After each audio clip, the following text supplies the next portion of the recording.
ഈ രാത്രിയിലും തോമസ് മാഷ് ഇടുന്ന അന്യായ സസ്പെൻസാണ്. CPM സെമിനാറിൽ പങ്കെടുത്താൽ പാർട്ടിക്ക് പുറത്തേക്കൊന്ന് ഉറപ്പായിട്ടും ആ സെമിനാറിൽ പങ്കെടുക്കാൻ ഞാനില്ല എന്നൊരു വാക്ക് ഇതുവരെ KV തോമസ് എന്ന കോൺഗ്രസിന്റെ മുതിർന്ന നേതാക്കളിൽ ഒരാൾ പറഞ്ഞിട്ടില്ല. രാജ്യത്ത് തന്നെ CPM ഏറ്റവും കരുത്തൻ കോട്ടയിൽ അതിന്റെ ഏറ്റവും വലിയ സമ്മേളനം നടക്കുമ്പോൾ കോൺഗ്രസും CPM-ഉം കണ്ണിമ ചിമ്മാതെ നോക്കി നിൽക്കുന്നത് KV തോമസ് എന്ന നേതാവിനെയാണ്. എല്ലാ എതിർപ്പുകളെയും നിരാകരിച്ച് പാർട്ടി കോൺഗ്രസ് വേദിയിൽ KV കാലുകുത്താനാണ് തീരുമാനമെങ്കിൽ അത് ചില തീരുമാനങ്ങൾ എടുത്തു തന്നെയാകും. പ്രിയ പ്രേക്ഷകർക്ക് 5 വാർത്തകളിലേക്ക് സ്വാഗതം. തോമസ് മാഷിന്റെ ഈ നിൽക്കണോ പോണോ എന്നുള്ള നിൽപ്പ് മാനസികാവസ്ഥ രാഷ്ട്രീയ മര്യാദയാണോ എന്ന ചോദ്യം വേറെയാണ്. പക്ഷേ ഈ സെമിനാറിൽ പങ്കെടുക്കേണ്ടതിന്റെ ആവശ്യകതയെക്കുറിച്ച് പ്രതികരണങ്ങൾ ആവർത്തിക്കുന്നുണ്ട് KV തോമസ് നിരന്തരം. സെമിനാർ വേദിയിലേക്ക് തോമസ് മാഷ് കണ്ണും നട്ടിരിക്കുന്നത് ആ സംവാദങ്ങളിൽ പങ്കെടുത്ത് രാജ്യത്തിന്റെ മതനിരപേക്ഷതയെ കണ്ണിലെ കൃഷ്ണമണി പോലെ അങ്ങ് കാക്കാം എന്ന അദമ്യമായ ആഗ്രഹത്തിന്റെ പുറത്തൊന്നുമല്ല എന്ന് തെറ്റിദ്ധരിക്കരുത്. മത്സരിക്കാൻ വല്ലാതെ കൊതിച്ചിട്ടും ഇക്കഴിഞ്ഞ നിയമസഭാ തെരഞ്ഞെടുപ്പിൽ സീറ്റ് കിട്ടാത്തത് മുതൽ AICC അംഗത്തിന്റെ രാഷ്ട്രീയ മോഹങ്ങളിലേക്ക് ഒരു ചുവപ്പ് പതിയെ പടർന്നതാണ്. രാജ്യസഭാ തെരഞ്ഞെടുപ്പിൽ കൂടി പരിഗണിക്കാതെ വന്നതോടെ കുമ്പളങ്ങിയിലെ കോൺഗ്രസ് ഇച്ഛാഭംഗം അതിന്റെ പരമാവധിയിൽ. അങ്ങനെ ഇരിക്കുമ്പോഴാണ് സെമിനാറിലേക്ക് ഒരു ക്ഷണം. തോമസ് മാഷിന് അതും ഒരായുധം അത്രയുള്ളൂ. അങ്ങനെ നിരാശനായി കളമാറ്റി ചവിട്ടാൻ മാത്രം അവഗണന കോൺഗ്രസ് രാഷ്ട്രീയത്തിൽ നേരിട്ടുണ്ടോ? KV തോമസ് ഈ പറയുന്നത് നിൽക്കണോ പോകണോ എന്ന മാനസികാവസ്ഥയിലേക്ക് എത്താൻ എന്നുള്ളതാണ് പരിശോധിക്കുന്നത്. നോക്കാം. KV തോമസിന് ഒരുപാട് പിന്നിലേക്ക് പോകേണ്ട. 2001 എറണാകുളത്ത് നിന്ന് ജയിച്ച് ആന്റണി മന്ത്രിസഭയിൽ മന്ത്രിയാണ്. 2006 വീണ്ടും MLA, 2009 MLA ആയിരിക്കെ ലോക്സഭയിലേക്ക് മത്സരിച്ച് MP, 2009 മുതൽ 2014 വരെ നടന്ന 16ാം ലോക്സഭാ തെരഞ്ഞെടുപ്പിൽ വീണ്ടും ലോക്സഭയിലേക്ക്. പാർട്ടിക്ക് അധികാരമില്ലാത്തപ്പോൾ PSC ചെയർമാൻ. ഇനി പാർട്ടി പദവികളിലേക്ക് നോക്കാം. ഇത്രയും നേരം നമ്മൾ പറഞ്ഞത് പാർലമെന്ററി രംഗത്ത് KV തോമസ് അലങ്കരിച്ച പദവികളാണ്. പാർട്ടി പദവികളും KV തോമസിന് കിട്ടാത്തതായി ഒന്നുമില്ല. 70-75 കാലഘട്ടത്തിൽ കോൺഗ്രസിന്റെ കുമ്പളങ്ങി പഞ്ചായത്തിൽ 7ാം വാർഡിൽ പ്രസിഡന്റായി തുടങ്ങിയതാണ്. KPC മെമ്പറായിട്ടുണ്ട്, DCC ജനറൽ സെക്രട്ടറി ആയിട്ടുണ്ട്, DCC അധ്യക്ഷനായി, KPC ട്രഷററായി, AIC അംഗമായി ഇപ്പോഴും തുടരുകയാണ്. അധികാരം ഒരു കാലത്തും അടങ്ങാത്ത ലഹരിയാണ്. പുറത്തേക്ക് പോകാനുള്ള മനസ്സുണ്ടെങ്കിലേ ഈ പരിപാടിയിൽ പങ്കെടുക്കൂ, അല്ലെങ്കിൽ പങ്കെടുക്കില്ലല്ലോ. പുറത്താണെങ്കിൽ പുറത്ത് എന്ന് തീരുമാനമെടുത്താലേ ഈ പരിപാടി പങ്കെടുക്കാൻ സാധിക്കൂ, ഇല്ലെങ്കിൽ പങ്കെടുക്കാൻ സാധിക്കില്ല. അപ്പം അദ്ദേഹത്തിന് അങ്ങനെ ഒരു മനസ്സില്ല എന്നാണ് എൻ്റെ തിരിച്ചറിവും എൻ്റെ ഒരു ഊഹവും. MV ജയരാജന് എന്തു പറയാം. പക്ഷേ ഞങ്ങൾക്കവിടെ ഈ പാർട്ടിയോടുള്ളൊരു വികാരമുണ്ട്. ഇന്നലെ ഞാൻ സംസാരിച്ചില്ലേ, ഒരു വികാരമുണ്ട്. പാർട്ടി പ്രവർത്തകരുടെ ബന്ധുക്കളുണ്ട്, ഈ മരിച്ചു വീണ അവരുടെ ബന്ധുക്കളുണ്ട്, അവരുടെ സുഹൃത്തുക്കളുണ്ട്, പാർട്ടിയുടെ പ്രവർത്തകന്മാരുണ്ട്, മനസ്സ് മുറിഞ്ഞ പ്രവർത്തകന്മാരുണ്ട്. അവരെയൊക്കെ വികാരത്തെ ചവിട്ടി മെതിച്ചിട്ട് CPM-ന്റെ ഒരു പ്ലാറ്റ്ഫോമിലേക്ക് കയറി ചെല്ലാൻ ഒരു കോൺഗ്രസ് നേതാവിന് സാധിക്കില്ല. അതാണ് ഇതിനകത്ത് പറഞ്ഞതിന് രക്തചുരുക്കം. അതേസമയത്ത് ഇത് കേരളത്തിലല്ല. ഇത് ഞങ്ങൾ ഇത്രയൊന്നും വാശി പിടിക്കില്ല. കേരളത്തിലായതുകൊണ്ടാണ് പറയുന്നത്. കേരളത്തിൽ ഇത്രയും ഏകാധിപത്യപരമായ ഫാസിസം നടപ്പിലാക്കുന്ന ഒരു രാഷ്ട്രീയ പ്രസ്ഥാനത്തോട് സന്ധി ചെയ്യാൻ ഞങ്ങളില്ല. തോമസ് മാഷ് ഒരു ചുവപ്പൻ പരവതാനിയുമായി മേശവരിപ്പുമായി പാർട്ടി കോൺഗ്രസ് സെമിനാർ വേദിയിൽ എപ്പോഴും ഉണ്ട് ഒരു കസേര, അല്ലെങ്കിൽ കുറച്ച് മതനിരപേക്ഷ BJP വിരുദ്ധ കസേരകൾ. KV തോമസ് മാത്രമല്ല, കേന്ദ്ര സംസ്ഥാന ബന്ധങ്ങൾ, മതനിരപേക്ഷത നേരിടുന്ന വെല്ലുവിളികൾ എന്നീ കാലിക പ്രസക്തമായ സെമിനാറിൽ ജനാധിപത്യവും മതനിരപേക്ഷതയും ഉയർത്തിപ്പിടിക്കുന്ന ഏതൊരു കോൺഗ്രസ് നേതാവും പങ്കെടുക്കേണ്ടതാണ്. ഞങ്ങൾ ക്ഷണിച്ചാൽ BJPക്കാരെയല്ല ക്ഷണിച്ചത്. BJPക്കാർക്ക് CPIM-ന്റെ പാർട്ടി കോൺഗ്രസിൻ്റെ വേദിയിൽ അവർക്ക് സ്ഥാനമുണ്ടാവില്ല. അവർ വർഗീയത പ്രചരിപ്പിക്കുന്നവരാണ്, അവർ ഫാസിസ്റ്റ് സ്വഭാവമുള്ളവരാണ്. മതനിരപേക്ഷതയും ജനാധിപത്യവും പുലരണമെന്ന് ആഗ്രഹിക്കുന്ന എല്ലാവരെയും പങ്കെടുപ്പിക്കുക എന്നതാണ് ഞങ്ങളുടെ ലക്ഷ്യം.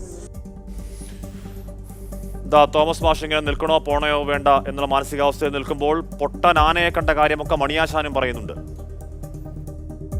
മഹാത്മാഗാന്ധിയെ കൊന്നവരുടെ കയ്യിൽ ഈ രാജ്യത്തം കൊടുത്തിച്ചത് 60 വർഷം രാജ്യം ഭരിച്ച കോൺഗ്രസ്സാണ്, കോൺഗ്രസിന്റെ നേതൃത്വമാണ്. ഇപ്പോൾ ഗാന്ധിജിയുടെ പ്രതിമയുടെ ഇപ്പുറത്ത് ഗാന്ധിജിയെ കൊന്നവന്റെ പ്രതിമ കൊണ്ട് എത്തിച്ച സാഹചര്യം ഉണ്ടാക്കിയതും കോൺഗ്രസ്സാണ്. അതുകൊണ്ട് വർഗീയതയ്ക്കെതിരെ പൊരുതുക എന്ന് പറഞ്ഞാൽ ഇടതുപക്ഷത്തിന് വലിയ പങ്കുണ്ട്. അത് കാണാതെ സോണിയാഗാന്ധിയോ അല്ലെങ്കിൽ ഇവിടുത്തെ സുധാകരനോ എന്തെങ്കിലും കാണിച്ചാൽ പൊട്ടൻ ആനയെ കണ്ടതുപോലെയാണ്, വിഡിതമാണെന്നാണ് എൻ്റെ അഭിപ്രായം. എന്തായാലും തോമസ് മാഷ് ഒരു തീരുമാനം നാളെ അറിയാം. ആ തീരുമാനം പാർട്ടി കോൺഗ്രസിലേക്കുള്ള യാത്രയെങ്കിൽ അത് കോൺഗ്രസിൽ നിന്നുള്ള പടിയിറക്കം കൂടിയാണ്. തോമസ് മാഷിന്റെ വീട്ടുവളപ്പിൽ ചുവന്ന ചെമ്പരത്തി മാത്രമല്ല വിടർന്നു വലുതായ താമരയുമുണ്ടെന്ന് തോമസ് മാഷ് തന്നെ പറയുന്നതാണ്. Being ethical is unethical in politics എന്നാരോ പറഞ്ഞത് ഓർത്തുകൊണ്ട് അടുത്ത വാർത്തയിലേക്ക് കടക്കുകയാണ്. 5 വാർത്തകളിലെ രണ്ടാമത്തെ വാർത്ത KSRTCയിലെ കൊടിയ പ്രതിസന്ധിയെക്കുറിച്ചാണ്. ആ വാർത്ത KSRTC നട്ടല്ലൊടിഞ്ഞ് കിടപ്പിലാണെന്ന് ഇന്നലെ ഗതാഗത മന്ത്രി പറയുമ്പോൾ ഇന്ന് ശമ്പളം മുടങ്ങുന്നതിനുള്ള മുൻകൂർ ജാമ്യം എടുക്കലാണ് എന്ന് ജീവനക്കാർ സ്വപ്നേബി എന്തായാലും കരുതിയതാവില്ല. ജോലി ചെയ്തിട്ട് ശമ്പളം കിട്ടാത്ത അവസ്ഥയിൽ അസ്വസ്ഥരാവുന്ന ജീവനക്കാർക്കിടയിലേക്കാണ് മന്ത്രിയുടെ ലേ ഓഫ് ഭീഷണി. ഇന്ധനവില വർധനവിലുണ്ടായിരിക്കുന്ന ഈ പ്രതിസന്ധി കൂടി ഇങ്ങനെ പോവുകയാണെങ്കിൽ KSRTCയിലെ ഇത്രയും ജീവനക്കാരെ വെച്ച് നമുക്ക് എങ്ങനെ ഓടിക്കാൻ കഴിയുമെന്നുള്ള ആശങ്കയിലാണ് ഞങ്ങൾ. ഒരു വിഭാഗം ജീവനക്കാരെ ലേ ഓഫ് ചെയ്യേണ്ടി വരുമോ എന്നുള്ള ആശങ്ക പോലും ഞങ്ങൾക്കുണ്ട്. എന്തായാലും പിരിച്ചുവിടൽ അല്ലെങ്കിൽ അടച്ചുപൂട്ടൽ ഇടതുപക്ഷ നയമാണോ?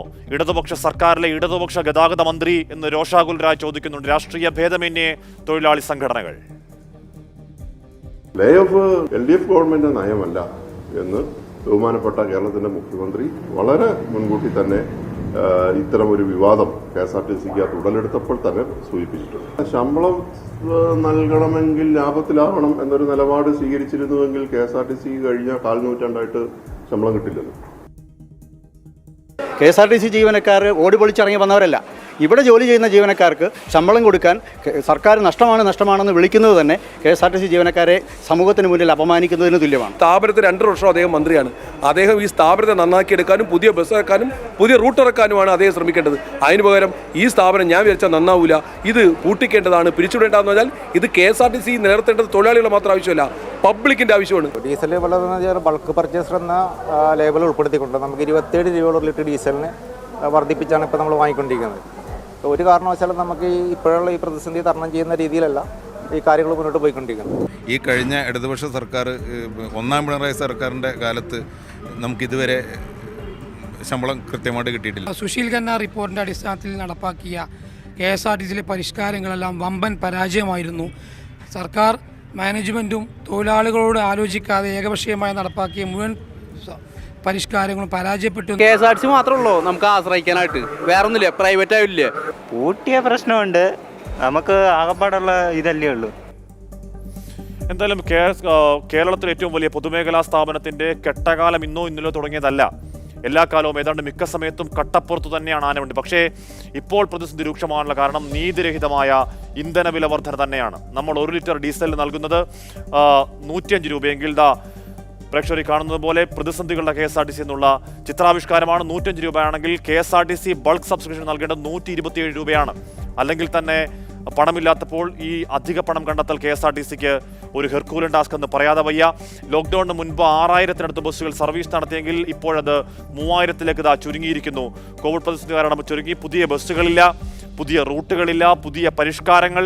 KSRTCയുടെ കഷ്ടകാലത്തിന് കാരണങ്ങൾ ഒന്നല്ല, അത് പലതാണ്. അത് മുഴുവൻ ഈ പാവം ജീവനക്കാർ അനുഭവിക്കണമെന്ന് പറയുന്നതിലൊരു കൊടിയ നീതികേടുണ്ട്. 27,360 KSRTCയിലെ തൊഴിലാളികൾ. അവർക്ക് ശമ്പളം നൽകാൻ മാസം വേണ്ടത് 97 കോടി രൂപയാണ്. അല്ലെങ്കിലേ തകർന്നു തരിപ്പണമായ KSRTCക്ക് മാസം ഈ 97 കോടി കണ്ടെത്താൻ ഏതാണ്ട് അസാധ്യമാണ്. ബജറ്റിൽ എത്ര തുക നീക്കിവെച്ചു എന്ന് പറഞ്ഞാലും കഴിഞ്ഞ 5 വർഷങ്ങളിൽ 100ഓളം ബസ്സുകൾ മാത്രമേ പുതിയതായുള്ളൂ എന്ന് ജീവനക്കാർ തന്നെ പറയുന്നു. അപ്പോൾ കൂടുതൽ ബസ്സുകൾ വരണം, കൂടുതൽ റൂട്ടുകൾ വരട്ടെ, KSRTC നന്നാവട്ടെ. ആ പൊതുമേഖലാ സ്ഥാപനം എന്തായാലും കേരളത്തിന് ആവശ്യമുള്ള സ്ഥാപനമാണ്. ശരി, ഇനി 3ാമത്തെ വാർത്തയിലേക്ക്.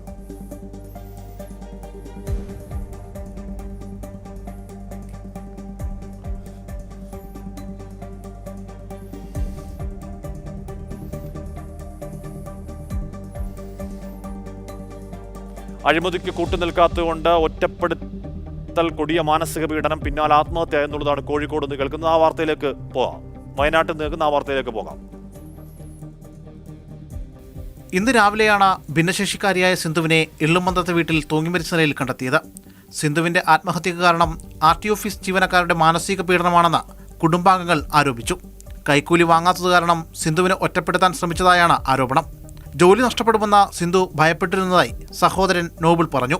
ഇപ്പോഴും ഇത് തന്നെയാണ് നമ്മളോട് പറഞ്ഞുകൊണ്ടിരിക്കുന്നത്. ഓഫീസിൽ എന്തായാലും അവളുടെ ജോലി പോകും, അവളുടെ ഇങ്ങനെ എല്ലാവർക്കും എന്താ വിഷമമുള്ള ഫയലുകളാണ് കാണിക്കുന്നുള്ളത്. പിന്നെ ആൾക്കാരെല്ലാം കൂടി എന്തെങ്കിലുമൊക്കെ പ്രശ്നങ്ങളൊക്കെ ഉള്ള സമയത്തുള്ള ആൾക്കാരൊക്കെ പ്രശ്നങ്ങളുള്ള ഫയലുകളൊക്കെ ഉണ്ടല്ലോ, അങ്ങനെ ആൾക്കാരൊക്കെയാണ് അവളെ അടുത്തേക്ക് ഇങ്ങനെ പറഞ്ഞു വിടുന്നത്. അങ്ങനെയുള്ള സമയത്ത് അവൾ ഏറ്റവും കൂടുതൽ അങ്ങനെ തന്നെ പറഞ്ഞുകൊണ്ടിരിക്കുന്നത്. എന്നാൽ ആരോപണം ജോയിന്റ് RTO വിനോദ് കൃഷ്ണ തള്ളി. 9 വർഷക്കാലമായി മാനന്തവാടിയിൽ ഓഫീസിൽ ജോലി ചെയ്യുന്ന സിന്ധുവിന് പ്രയാസങ്ങളുള്ളതായി അറിയില്ല. അത് വസ്തുതാപരമല്ല. കാരണം ഓഫീസിൽ നല്ലപോലെ ജോലി ചെയ്യുന്നൊരു സ്റ്റാഫാണ് സിന്ധു എന്ന് പറയുന്നത്. അപ്പോൾ അങ്ങനെ അവർക്ക് സ്വല്പം ഒരു ഹാൻഡിക്യാപ്ഡ് ആയതുകൊണ്ട് നമ്മൾ അതുപോലെ കെയർ എടുത്തവരിരിക്കുന്നത്. ഇന്നലെ കൂടെ നമ്മളൊക്കെ ചിരിച്ച് വർത്താനം പറഞ്ഞിട്ട് പോയതാണ്. അവർക്ക് അങ്ങനെ ഒരു മാനസികാവസ്ഥ എങ്ങനെ ഒന്നും അറിയത്തില്ല. അങ്ങനെ ഒരു മാനസികാവസ്ഥ പോകുന്നൊരു ഓഫീസല്ല, കാരണം ഒരു ചെറിയൊരു ഓഫീസാണ്. മരണത്തിലെ ദുരൂഹതകൾ നീക്കണമെന്നാവശ്യപ്പെട്ട സിന്ധുവിൻ്റെ കുടുംബം പോലീസിൽ പരാതി നൽകിയിട്ടുണ്ട്. മാതൃഭൂമി ന്യൂസ്, വയനാട്. അഴിമതിക്ക് കൂട്ടുനിൽക്കാത്തതുകൊണ്ട് ഒറ്റപ്പെടുത്തൽ, കൊടിയ മാനസിക പീഡനം, പിന്നാലെ ആത്മഹത്യ. അത് കേട്ടുകഴിവില്ലാത്തതാണ്. അത് സത്യമെങ്കിൽ ആ ആത്മഹത്യ ഒരു കൊലപാതകമാണ്. അന്വേഷിക്കണം, കുറ്റക്കാർ ശിക്ഷിക്കപ്പെടണം. ഇനി മറ്റു ചില വാർത്തകൾ വളരെ പെട്ടെന്ന് നോക്കാം.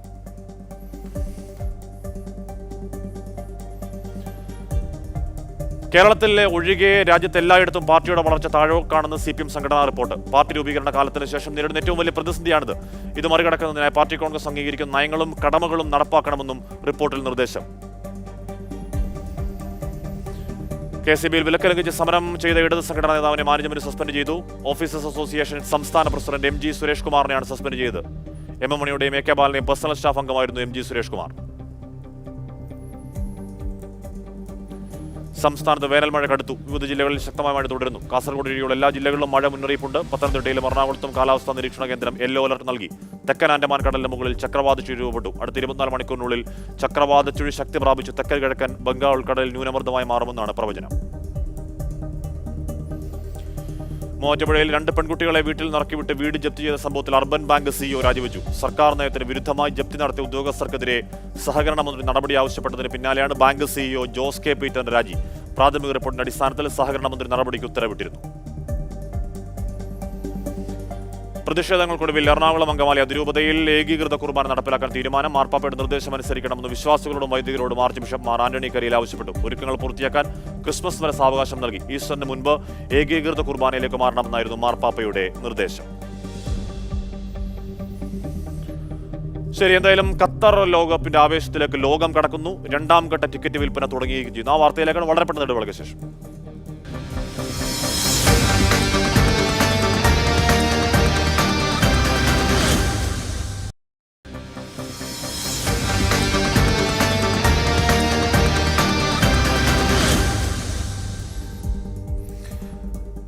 എന്തായാലും വേൾഡ് കപ്പ് ഖത്തറിലേക്കെന്ന് കേട്ടപ്പോൾ തന്നെ അവിടെ ഒരു മലയാളി ഇരമ്പം നമ്മൾ കേട്ടതാണ്.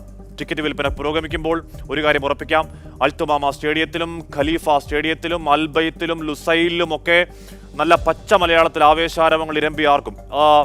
ഏറ്റവും പുതിയ അപ്ഡേറ്റ് 2ാം ഘട്ട ടിക്കറ്റ് വിൽപ്പന പുരോഗമിക്കുന്നു എന്നുള്ളത് തന്നെയാണ്. നമുക്ക് നോക്കാം ഈ ടിക്കറ്റ് എടുക്കൽ കലാപരിപാടി എങ്ങനെയാണ് എന്നുള്ളതാണ്. 2ാം ഘട്ട വിൽപ്പനയാണ് ഇപ്പോൾ തുടങ്ങിയിരിക്കുന്നത്.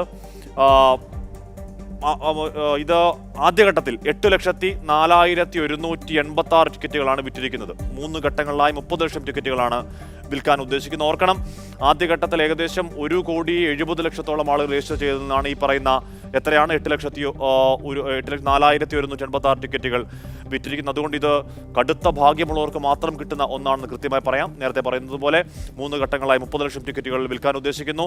റാൻഡം നറുക്കെടുപ്പ് രീതിയിൽ കൂടിയാണ് ഈ ടിക്കറ്റ് വിൽപ്പന. അതായത് ലോട്ട് ഭാഗ്യം എന്നുള്ളതാണ് റാൻഡം നറുക്കെടുപ്പ് എന്നതിൻ്റെ അർത്ഥം.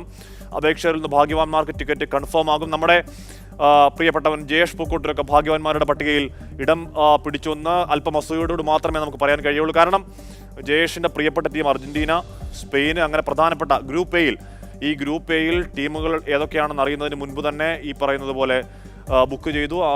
ജയേഷിൻ്റെ പ്രിയപ്പെട്ട ടീമുകളുടെ കളി തന്നെ കാണാൻ ടിക്കറ്റ് കിട്ടുക എന്നുള്ളത് ചെറിയ കാര്യമല്ല. അർജന്റീനയെ അടക്കം, സ്പെയിൻ്റെ അടക്കം, പോർച്ചുഗലിൻ്റെ അടക്കം റൊണാൾഡോയെ കാണാം, ലയണൽ മെസ്സിയെ കാണാം ജയേഷ് നേരിട്ട്. ചെറിയ കാര്യം എന്തായാലും അല്ല. എന്തായാലും ഫിഫയുടെ വെബ്സൈറ്റിൽ ഈ മാസം 28 വരെയാണ് ടിക്കറ്റിന് അപേക്ഷിക്കാൻ കഴിയുക. ഇനി ഏറ്റവും പ്രധാനപ്പെട്ട കാര്യം ടിക്കറ്റ് നിരക്കുകളാണ്. ടിക്കറ്റ് നിരക്കുകളിലേക്ക് വളരെ പെട്ടെന്ന് വരാം എന്നാണ് പ്രതീക്ഷിക്കുന്നത്. 3 ABC എന്നുള്ള കാറ്റഗറിയിലായിട്ടാണ് പ്രേക്ഷകർ സ്ക്രീനിൽ കാണുന്ന ടിക്കറ്റ് നിരക്കുകൾ. ഈ ചാർട്ടിൽ കാണുന്ന പോലെ ഗാലറിയുടെ സ്ഥാനത്തിൻ്റെ അടിസ്ഥാനത്തിൽ തന്നെയാണ് ABC എന്ന കാറ്റഗറികൾ. നമ്മൾ ഈ കാണുന്ന തുക ഇന്ത്യൻ രൂപയിൽ തന്നെയാണ്. വിനിമയ നിരക്കിൻ്റെ വ്യത്യാസങ്ങൾ സ്വാഭാവികമായും നിങ്ങൾ ടിക്കറ്റ് എടുക്കുന്ന സമയത്ത് ഉണ്ടാകും എന്ന കാര്യം ഓർക്കണം. ഉദ്ഘാടന മത്സരത്തിന് A വിഭാഗത്തിൽ 46,520 രൂപയാണ് വേണ്ടത്. അത് ബിയിലേക്ക് എത്തുമ്പോൾ 33,080 രൂപയും C വിഭാഗത്തിൽ അത് 22,750 രൂപയുമാണ് നിരക്ക്. ഇനി ഗ്രൂപ്പ് മത്സരങ്ങളിലേക്ക് വന്നാൽ നിരക്ക് അല്പം കുറയുന്നുണ്ട്. A വിഭാഗത്തിന് 16,540 രൂപ, B വിഭാഗത്തിന് അത് 12,405 രൂപ, സിയിലേക്ക് എത്തുമ്പോൾ ഈ പട്ടികയിൽ ഏറ്റവും ചെറിയ തുകയായ 5,170 രൂപയിലേക്ക് എത്തുന്നുണ്ട്. ഇനി പ്രീ ക്വാർട്ടർ പോരാട്ടങ്ങൾ വരുമ്പോൾ അവിടെ പോരാട്ടങ്ങൾ കടുക്കുന്നുണ്ട്. മത്സര ചൂട് ആ സമയം കൂടും. അപ്പോൾ എ വിഭാഗത്തിൽ ടിക്കറ്റ് 20,675, ബി വിഭാഗത്തിന് 15,510, സി വിഭാഗത്തിൽ അത് 7,240. ക്വാർട്ടർ ഫൈനലിലേക്ക് എത്തുമ്പോൾ പ്രതീക്ഷ പോലെ നിരക്ക് കൂടുകയാണ്. എ വിഭാഗത്തിന് അത് ഇതാ കാണുന്ന പോലെ 32,050 രൂപയാണ്, ബി വിഭാഗത്തിന് 21,710 രൂപയാണ്, സി വിഭാഗത്തിന് അത് 15,510 രൂപയിലേക്ക് വരുന്നു. സെമി പോരാട്ടങ്ങളാകുമ്പോഴേക്ക് തീപാറും പോരാട്ടങ്ങളുടെ സമയമാകുമത്. എ കാറ്റഗറിയിൽ നിന്ന് കളി കാണണമെങ്കിൽ 71,960 രൂപ നൽകണം. ബി കാറ്റഗറിയിലാണെങ്കിൽ അത് 49,630, സി കാറ്റഗറിയിലാണെങ്കിൽ അത് 26,880 രൂപയുമാണ് നിരക്ക്. കലാശപ്പോരിലേക്ക് എത്തുമ്പോൾ ടിക്കറ്റ് നിരക്കും കുത്തനെ ഉയരുകയാണ്.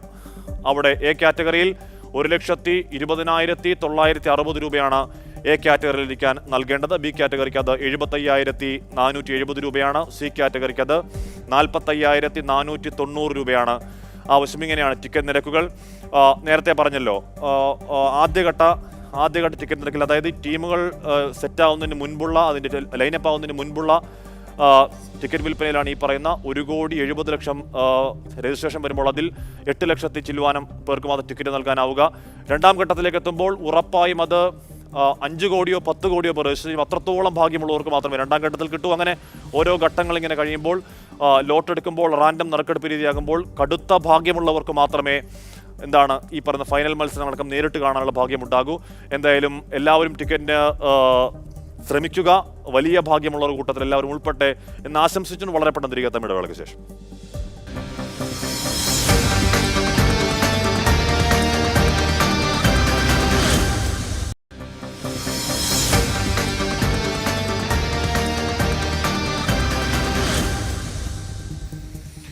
അഞ്ച് വാർത്തകളിൽ അഞ്ചാമത്തെ വാർത്ത, കോവിഡ് ആശങ്കകൾക്കിടയിൽ ഉയർന്നു കേട്ട പുതിയൊരു വകഭേദത്തെക്കുറിച്ചുള്ള ആശങ്കയും അതിൻ്റെ തിരുത്തുമാണ്.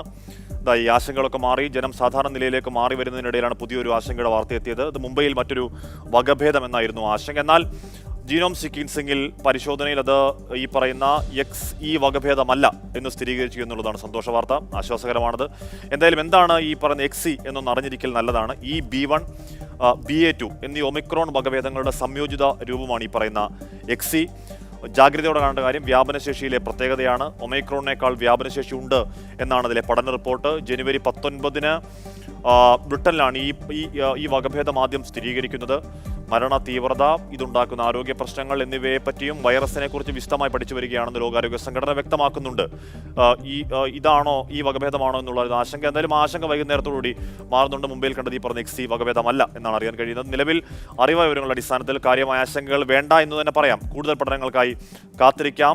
ജാഗ്രത എന്തായാലും കൈവിടാതിരിക്കാം എന്നുള്ളതാണ് അതിൽ പ്രധാനം. ഇതിൽ കൂടുതൽ വകഭേദങ്ങൾ ഉണ്ടാവാതിരിക്കട്ടെ. ലോകം ഏതാണ്ട് സാധാരണ നിലയിലേക്കൊക്കെ എത്തുകയാണ്. കൂടുതൽ വകഭേദങ്ങൾ വരികയും വീണ്ടും ഒരു പഴയ ലോക്ക്ഡൗൺ കാലം, കോവിഡ് കാലമൊന്നും എന്തായാലും കേരളത്തിന് മാത്രമല്ല, ഇന്ത്യക്ക് മാത്രമല്ല, ലോകത്തിന് തന്നെ ഇനി താങ്ങാവതല്ല. അതുകൊണ്ട് കൂടുതൽ വകഭേദങ്ങളൊന്നും ഉണ്ടാവാതിരിക്കട്ടെ. ലോകം സമാധാനമായി പോകട്ടെ. മറ്റു ചില വാർത്തകൾ കൂടി വളരെ പെട്ടെന്ന് നോക്കി വരാം.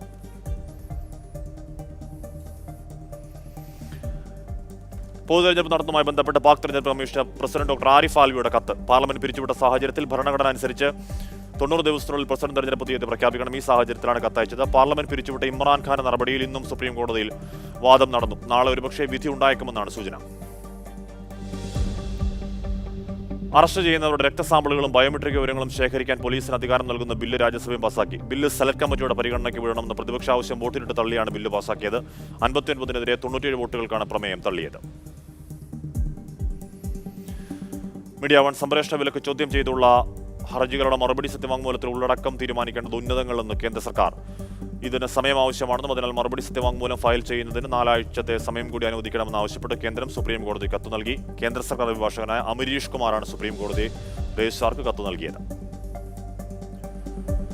പാർട്ടി കോൺഗ്രസ് വേദിയിൽ സിൽവർ ലൈൻ പദ്ധതി പരാമർശിച്ച് മുഖ്യമന്ത്രി പിണറായി വിജയൻ പദ്ധതിക്ക് കേന്ദ്രാനുമതി ലഭിക്കാൻ എല്ലാ ശ്രമങ്ങളും നടത്തുകയാണ്. കുടിയൊഴിക്കപ്പെടുന്നവർക്ക് അർഹമായ നഷ്ടപരിഹാരം നൽകും. പദ്ധതിക്കെതിരെയുള്ളത് രാഷ്ട്രീയ എതിർപ്പുകളാണെന്നും മുഖ്യമന്ത്രി പറഞ്ഞു. നെന്മാറ വേലയ്ക്ക് ബസ്സിന് മുകളിൽ യാത്ര ചെയ്ത സംഭവത്തിൽ 4 ബസ് ജീവനക്കാരുടെ ലൈസൻസ് സസ്പെൻഡ് ചെയ്തു. SRT കിങ്സ് ഓഫ് കൊല്ലങ്കോട് എന്നീ ബസ്സുകളിലെ ഡ്രൈവർമാരുടെയും കണ്ടക്ടർമാരുടെയും ലൈസൻസാണ് സസ്പെൻഡ് ചെയ്തത്.